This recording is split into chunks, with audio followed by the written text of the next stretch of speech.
80 करोड़ लोगों को मुफ्त में राशन देना पड़ रहा है इस समय। ये गर्व की बात है या शर्म की बात है? 80 करोड़ लोग गरीबी रेखा के नीचे हैं, उनको मुफ्त में राशन देना पड़ रहा है, जबकि देश आजाद हुआ था तो 4 करोड़ लोग थे। 40 करोड़ जब जनसंख्या थी तो 4 करोड़ लोग गरीबी रेखा के नीचे थे, यानी 10% गरीब थे। 145 करोड़ जनसंख्या है तो 81 करोड़ गरीब हैं, यानी 65% गरीब हो गए। तो गरीबी बढ़ रही है कि घट रही है? ये आंकड़े बता रहा हूं मैं आपको। ये सब चीजें आप गूगल कर सकते हैं, सब चीजें रिसर्च कर सकते हैं आप। तो गरीबी बढ़ क्यों रही है? साधन है नहीं हमारे पास, साधन है नहीं जनसंख्या पे। मैं यूपी का रहने वाला हूं, प्रयाग का। बिहार बंगाल की सारी गाड़ियां इलाहाबाद होकर गुजरती हैं। गाड़ियों की संख्या 3 गुनी हो चुकी है मेरे देखते देखते। बचपन में जब 9th में, मतलब 10th में, 12th में था, तो जितनी गाड़ियां थी लगभग उसकी 3 गुना गाड़ी हो गई है। लेकिन जो सिचुएशन मुझे बचपन में याद आती थी, लोग लटक के जाते थे चालू डब्बे में, उससे ज्यादा लटक के आज की डेट में जा रहे हैं। ट्रेन बढ़ गई है लेकिन लटकने वालों की संख्या नहीं घटी है। क्यों? जनसंख्या विस्फोट। ये बात हम समझा नहीं पाए, बता नहीं पाए। बाकी तो छोड़िए, हमने स्कूल के सिलेबस में भी नहीं डाला कि जनसंख्या विस्फोट के कितने नुकसान होते। हमने स्कूलों में इस पे निबंध प्रतियोगिता भी नहीं कराई, ऐसे कंपटीशन भी नहीं कराया, वाद विवाद भी नहीं कराया। यूनिवर्सिटी कॉलेज में इसके ऊपर हमने डिबेट नहीं रखी कि जनसंख्या विस्फोट का क्या नुकसान है। तो अल्टीमेटली आप लोग टैक्स देते रहिए, कोई समस्या का समाधान नहीं होगा। समस्या का अगर समाधान करना है तो सबसे पहले भारत में जनसंख्या नियंत्रण कानून बनाना पड़ेगा। जैसा मैंने पहले ही कहा था, 90% लोग नहीं, जो हम कुछ लोग कहते हैं बहुत कम लोग हैं ऐसा कर रहे हैं। अरे भाई ठीक है, जो कम लोग कर रहे हैं उन्हीं के लिए कानून चाहिए, और क्या। जो आदमी 2-2 बच्चे कर ही रहा है, शराब साहब को थोड़ी चाहिए जनसंख्या नियंत्रण का, तो 2 से ही चल रहा है इनका काम। हम 2, हमारे 2 फॉलो कर रही है। जो ज्यादा कर रहा है उसके लिए चाहिए। मेरा आप लोगों से निवेदन है, ऐसे विषयों के लिए आवाज उठाना शुरू करिए। और आवाज उठाने का सबसे बढ़िया तरीका है, और कुछ नहीं कर सकते तो सोशल मीडिया में लिखना शुरू करिए। विधायिका मैडम बैठी हैं, आशा करता हूं आने वाले सत्र में इस पर कुछ जरूर उठाएंगी, विधानसभा में इस पर जरूर कुछ बोलेंगी। लेकिन इसको अगर हमने नहीं रोका तो हमारी कोई योजना सफल नहीं हो सकती। ऑन ग्राउंड रियलिटी नहीं बदलेगी।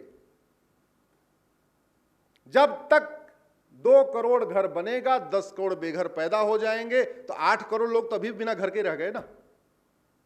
2 करोड़ रोजगार दिया, 10 करोड़ बेरोजगार पैदा हो गए, तो 8 करोड़ बेरोजगार तभी भी रह गए। अब उनको बेरोजगारी भत्ता देना शुरू करो। बेरोजगारी भत्ता वाला पैसा कहां से आएगा? आपको ही देना है। इनकम टैक्स देना, या तो टीडीएस देना, जीएसटी देना, वैट देना, आप ही को देना है। तो मेरा आप लोगों से निवेदन है, अब थोड़ा सोशल मीडिया का उपयोग राष्ट्रहित के कार्यों के लिए करिए। समस्या लिखिए, मूल कारण लिखिए, अस्थायी समाधान लिखिए। जितना ज्यादा हो सके इस पर जन जागरण करिए। क्योंकि ये भी याद रखिए, केवल जन जागरण से अपराध नहीं रुकता ना, ऐसे जन जागरण करने से जनसंख्या नियंत्रण भी नहीं होगा। जिसका इंटेंशन ठीक नहीं है, वो नासमझी में या जानबूझ के, जो अगर 8 बच्चे 10 बच्चे पैदा कर रहा है तो समझाने से नहीं मानेगा, उसको तो भय देना पड़ेगा। अगर तुमने 2 से ज्यादा किया, तुम्हारी नागरिकता गई। और कोई तरीका नहीं है। और कोई सोचता है कि नहीं ऐसा हो नहीं सकता, तो संविधान में बिल्कुल इसका प्रावधान है। संविधान के शेड्यूल 7 लिस्ट 3 में पॉपुलेशन कंट्रोल लिखा हुआ है कि जनसंख्या नियंत्रण कानून बनाना ये केंद्र की भी ड्यूटी है, राज्य की भी ड्यूटी है। जिस दिन केंद्र बना देगा, राज्यों वाले कानून ओवरलैप हो जाएंगे। नहीं तो राज्य भी बना सकता है, केंद्र भी बना सकता है। ये कॉन्स्टिट्यूशन में प्रोविजन है।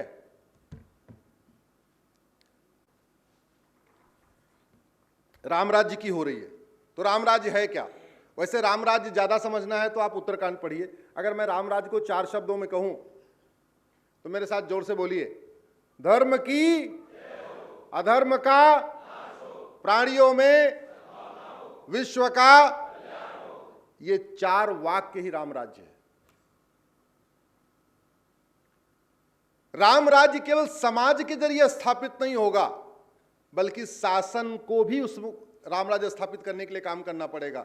और ध्यान से अगर आप देखिए तो भारत के संविधान भी यही कहता है। जब संविधान बन रहा था तो बहुत सारे लोगों ने कहा भी था कि संविधान का लक्ष्य है राम राज्य की स्थापना। महावीर त्यागी, अलादे कृष्णा अय्यर, ऐसे बहुत सारे लोग थे, उनका ये कहना था संविधान का लक्ष्य है राम राज्य की स्थापना। अब इसमें राम राज्य की स्थापना करने के लिए 3 व्यवस्था दे दी गई, कार्यपालिका, न्यायपालिका, विधायिका। अल्टीमेटली सरकार की ड्यूटी क्या है? न्यायपालिका की क्या ड्यूटी है, कार्यपालिका की क्या ड्यूटी है, विधायिका की क्या ड्यूटी है?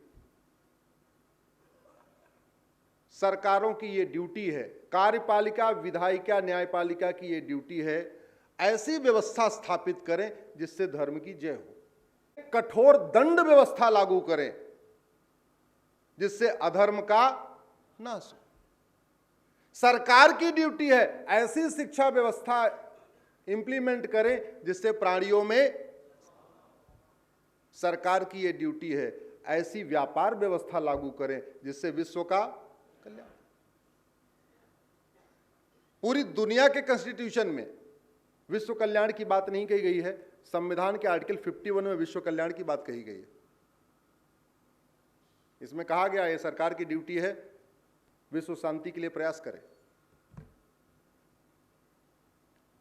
धर्म की जय हो तब होगी जब धर्म क्या है, अधर्म क्या है, ये हमारे एजुकेशन सिस्टम में आएगा। अधर्म का नाश तब होगा जब कानून व्यवस्था सठे साठ्यम समाचरे सिद्धांत के अनुसार होगी। प्राणियों में सद्भावना तब होगी जब फिर से हमारी वैदिक शिक्षा व्यवस्था लागू किया जाए।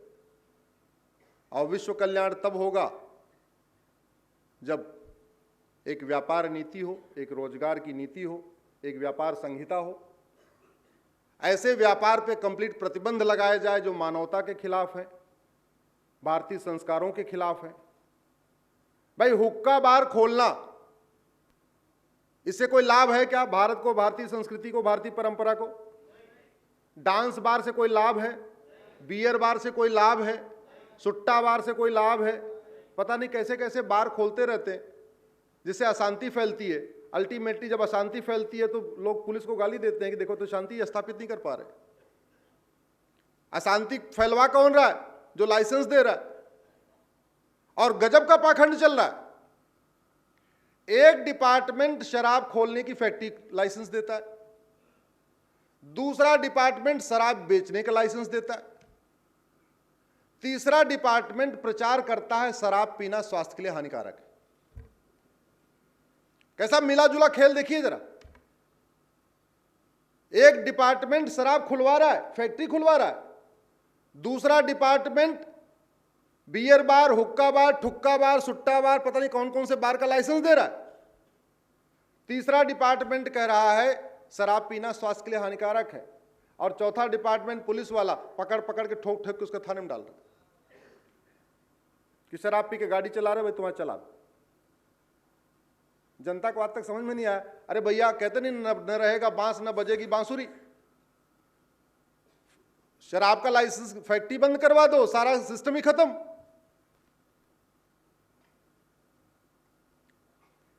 जैसे एक ऐड प्रचार चल रहा है, वो प्लास्टिक क्या कहते हैं, कौन सा प्लास्टिक बंद होना चाहिए? हाँ, अरे वो प्लास्टिक की फैक्ट्री बंद करवा दो, अपने आप बंद हो जाएगा। काहे जनता को कह रहे हो प्लास्टिक, ये रीयूज वाला प्लास्टिक बंद करो बंद करो बंद करो। बनवा कौन रहा है, बेचवा कौन रहा है, और जनता को बोल रहे हैं नहीं नहीं इसको यूज मत करो। यूज नहीं करेंगे तो किसके लिए बन रहा है वो? पाकिस्तान वालों के लिए बन रहा है क्या, या बांग्लादेश वालों के लिए बन रहा है वो? मैं आप लोगों से चर्चा करने के इसलिए कह रहा हूं, इस पे बोलना शुरू करिए, लिखना शुरू करिए, नहीं तो इसी खेल में फंसे रह जाएंगे।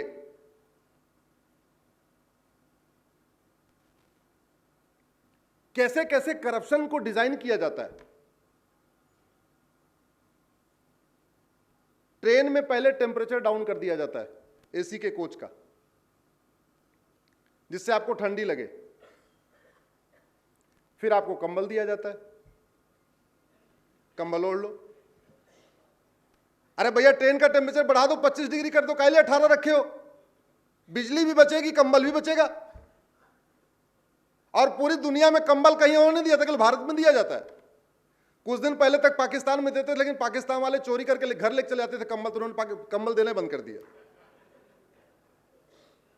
पाकिस्तान में कंबल केवल इसलिए बंद हो गया कि जब लोग उतरते थे तो अपनी अटैची में कंबल भी ले जाते थे। एफआईआर कर करके दुखी हो गए, समझ में आ गया एफआईआर करने से, तो उन्होंने क्या बोला, आपको चद्दर ही मिलेगा, बाकी कंबल मिलेगा ही नहीं। हमारे देश में पहले 18-20 डिग्री कोच का टेम्परेचर कर देंगे, फिर आपको कंबल दे देंगे। उसके बाद फिर जानते हैं क्यों कंबल देते हैं? क्योंकि चद्दर 100 रुपए का मिलता है, कंबल 1000 का मिलता है। चद्दर खरीदने पे जो 20% कमीशन थोड़ा कम पड़ता है, कंबल खरीदने पे 20% थोड़ा ज्यादा आता है। चद्दर की धुलाई 10 रुपए है तो उसका 20% 2 रुपए हुआ। कंबल की धुलाई 100 रुपए है, उसका 20% 200 रुपए हुआ। तो धुलाई में भी अच्छा आता है, खरीदने में भी अच्छा आता है। आवाज ही नहीं उठाते। भारत की जनता पता कैसी हो गई? हाथी हो गई है। हाथी का बच्चा जब छोटा होता है बड़ा पावरफुल होता है, तो उसको क्या करते हैं, लोहे की मोटी चेन से बांध दिया जाता है। वो तोड़ने की कोशिश करता है, लेकिन तोड़ नहीं पाता, क्योंकि लोहे की चेन होती है। और जैसे ही महावत को समझ में आ जाता है कि मानसिक रूप से भी ये गुलाम हो चुका है, अब ये तोड़ेगा नहीं, तो लोहे की चेन हटा के उसको पतली वाली रस्सी वाली चेन बांध दी जाती है। आप कभी ध्यान से देखना, हाथी का जो बच्चा होता है उसको लोहे की चेन से बांधा जाता है, और जब हाथी बड़ा होता है तो उसको पतली सी रस्सी से बांधा जाता है। फिर भी वो तोड़ता नहीं, भागता नहीं कभी तोड़ के। क्यों? क्योंकि बचपन में वो मानसिक गुलाम हो चुका है। हम लोग भी मानसिक गुलाम हो चुके हैं, या तो पार्टियों के गुलाम हो गए, या नेताओं के गुलाम हो गए, दल गुलाम हो गए, भगवान जाने काहे काहे के गुलाम हो चुके हैं, लेकिन गुलाम हो गए।